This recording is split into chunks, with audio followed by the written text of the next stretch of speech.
Pierre Bonnard was a French painter, illustrator, talented engraver, and master of genre paintings. He painted still lifes, landscapes, animals, urban scenes, portraits, and intimate domestic scenes in which the background, colors, and style of painting usually prevailed over the subject.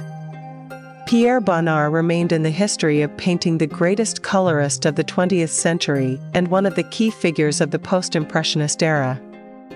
As a young man, he led the Nabi group of artists. Pierre Bonnard was born October 3, 1867 in the suburbs of Fontenay-aux-Roses, Paris, in an intelligent family. Mother Elisabeth Merzdorf was from a noble family, and father Eugene Bonnard held a high post in the military ministry of France. Also, Pierre had an older brother Charles and a younger sister André. Since childhood, Pierre showed a talent for drawing ancient languages, literature, as well as caricatures. He often drew in the gardens of his parents' country house in Le Grand Lemps, near La Côte Saint-André in the Dauphiné. But the young man's father dreamed that his son would follow in his footsteps, so Pierre entered the Sorbonne University at the Faculty of Law. Simultaneously with his studies at the Faculty of Law, Bonnard attended art classes at the Paris Julian Academy, studying art. At the Academy, he met his future friends and fellow artists Paul Seruzier, Maurice Denis, Gabriel Ibels, and Paul Ranson. After graduating from law school, to please his father, he obtained his law license in 1887 and began practicing as a lawyer in 1888. In 1888, the gifted young man was admitted to the School of Fine Arts, where he became acquainted with the works of Degas, Edgar Degas, Cézanne, Paul Cézanne, Gauguin, Paul Gauguin. Under the influence of the work of Paul Gauguin, young artists tried to find their own Art Nouveau style. In this case, he was close to symbolism, which was distinguished by the decorative form of painting and the primacy of the color spot. There, at the School of Fine Arts, he met Xavier Roussellum and Jean-Edouard Vuillard, with whom he became friends for the rest of his life. At the same time, in 1888, Pierre Bonnard and his comrades at the Academy formed the Nabi, from the ancient Hebrew word for prophet, an informal group of artists that brought together the post-impressionists and symbolists. Some of the Nabi had a very religious, philosophical, or mystical approach to their paintings, but Bonnard remained more cheerful, and this was reflected in his paintings of the time. In 1889, Bonnard entered two competitions, for the Registrature and the Prix de Rome at the École des Beaux-Arts.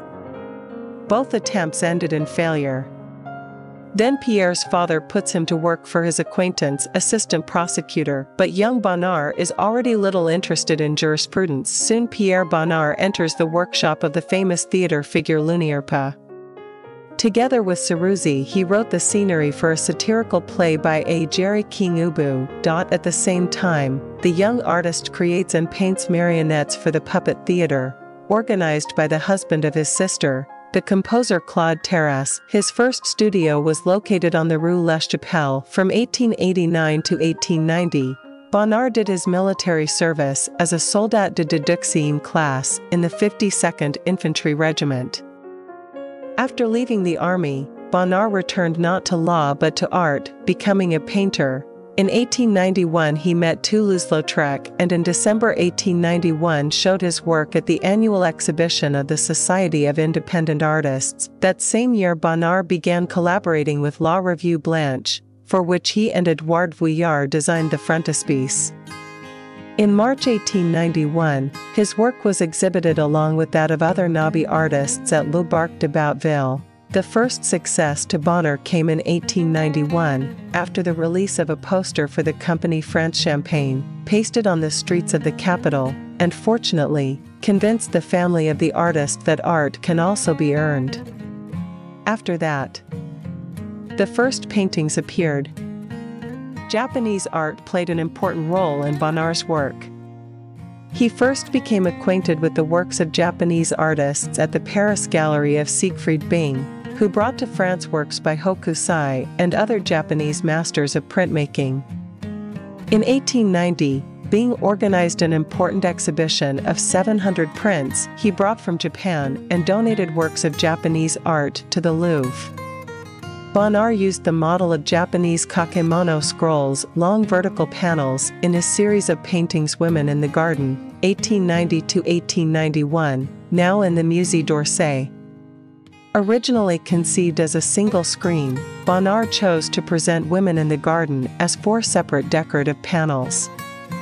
The female forms are reduced to flat silhouettes, and the painting lacks the conveyance of depth. Faces are turned away from the viewer, and the paintings are completely dominated by the colors and bold patterns of the costumes and backgrounds. The models are his sister André and cousin Berthe Skedden. Bonnard often depicted women in plaid blouses, which he said he had discovered in Chinese prints. He increasingly focused on the decorative arts, designing furniture, fabrics, fans, and other objects. All the pictures he painted, even portraits, are more like decorative panels. Lee-André Bonnard with Dogs, 1890, Boule de Neige, Woman with a Hair, 1891.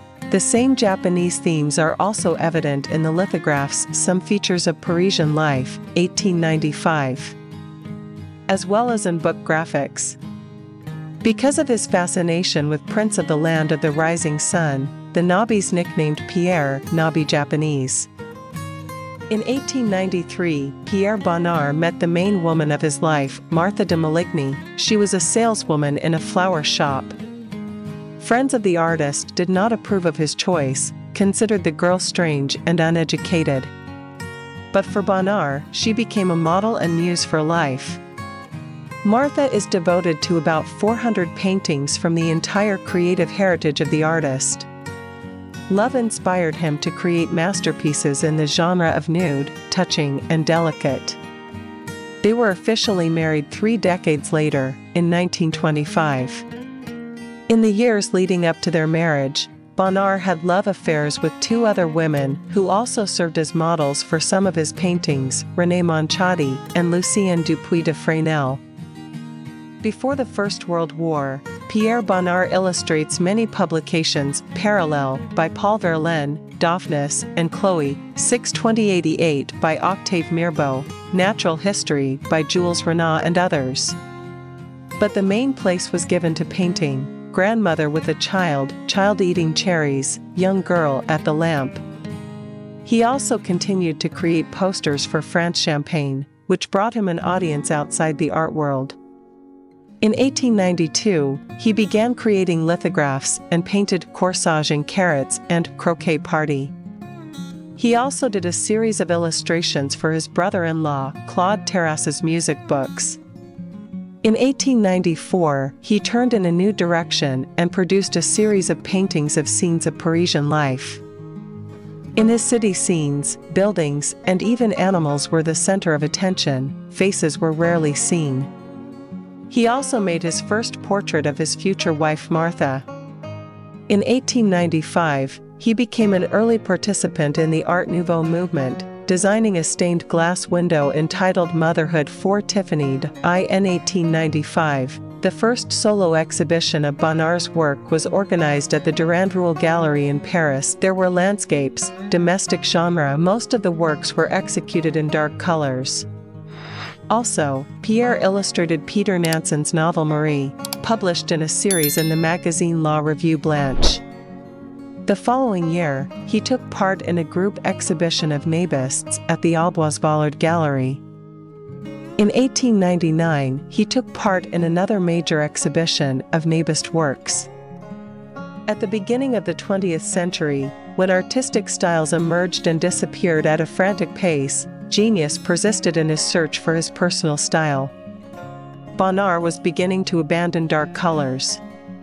Interest in light and the rich possibilities of the color scheme leads to the fact that Pierre paints more figural compositions on the plein air. In this style, he creates a number of portraits: Mitzi and Tade Nathansanov, Yves Vuillard, J. Besson, and others.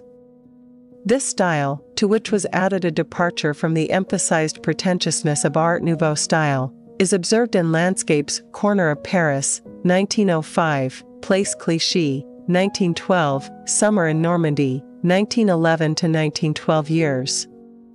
In these works, barriers in the form of pillars, parapet, columns, or arches created a special optical effect, as if distancing the viewer from the depicted objects and events. Working out of his studio at 65 Rue Douai in Paris, he exhibited paintings at the Salon de Independence in 1900, and created 109 lithographs for Paul Verlaine's book of poems, Parallèlement. He also participated in an exhibition with other Nabis at the Bernheim-Joan Gallery. In 1901, he exhibited 9 paintings at the Salon de Independence. In 1905, he produced a series of nudes and portraits, and in 1906, he had a solo exhibition at the Bernheim-Joan Gallery. In 1908, he illustrated a book of poems by Octave Mirbeau. Pierre Bonnard loved traveling. He traveled all over Europe, visited Algeria and Tunisia. Craving for wanderlust explained by unquenched creative curiosity. In 1909, the master lived for a long time in Saint-Tropez, the Mecca of artists Fauvist and Post-Impressionists. During the First World War, the painter focused on nudes and portraits, and in 1916 he completed a series of large compositions, including Pastoral, Mediterranee, Paradise on Earth and Paysage de Ville. His reputation in the French art establishment was solid. In 1918 he was elected, along with Renoir, honorary president of the Association of Young French Artists. In the 1920s he produced illustrations for André Gide, 1924, and Claude Ainet, 1923. In 1923 he exhibited his work at the Autumn Salon, and in 1924 he was honored with a retrospective of 68 of his works at the Galerie Drouet. In 1925, while traveling again, Pierre Bonnard acquires a villa in Cannes. He regularly exhibits. Art dealers are eager to get his work. The name of the artist rattles all over the world. In 1938, the works of Bonnard and Vuillard were presented at an exhibition at the Art Institute of Chicago. The beginning of World War II forced Pierre and Martha to leave Paris and go to the south of France. During the German occupation, the master made a brave act, refusing to paint a portrait of Marshal Pétain, Philippe Pétain, the leader of the French collaborators, but accepted a commission for a religious painting, which he completed in 1945. The altarpiece is Saint Francis of Salsa visiting the sick, in which Bonnard gave the saint's countenance the facial features of his friend Vuillard, who died in 1940. "He who sings is not always happy," said Pierre Bonnard, and his paintings blazed with the gold of amber. His last work, Almond Tree in Bloom, he finished a week before his death in his cottage on La Serre-Capu near Le Cannet, on the French Riviera. The artist died on January 23, 1947. The Museum of Modern Art in New York organized a posthumous retrospective of Bonnard's works in 1948, although initially it was to be timed to coincide with the celebration of the artist's 80th birthday. The creative life of the genius is described in the novel The Sea by William John Bonville, which was awarded the Booker Prize in 2005. The most famous paintings by Pierre Bonnard are based not so much on traditional pictorial techniques as on fantastic colors, poetic allusions, and visual wit. Among his best works include Exercises, 1890, created in the Art Nouveau style painting, a parody of the battle genre. Woman and Dog, 1891, the checkered blouse pattern is inspired by Japanese ornaments. White Cat, 1894, the flat face of the animal resembles the face of a Japanese. Disproportionately long paws make the cat incredibly cute and comical. Siesta, 1900, the picture literally breathes sensual neglect. Dining Room at the Cottage, 1913, one can feel the influence of Cubism. The interior of the room is connected with the outside world through an open door and window. Bowl with fruit on the table, circa 1934. The contrast of warm colors and dark shadows and slightly distorted perspective reflect the author's active search for new means of expression. Pierre Bonnard was called the most peculiar of all the great artists of the 20th century.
with You Is Touch Art channel and the work of French painter Pierre Bonnard. If you enjoyed the video, don't forget to join our community of connoisseurs of great art. Thank you.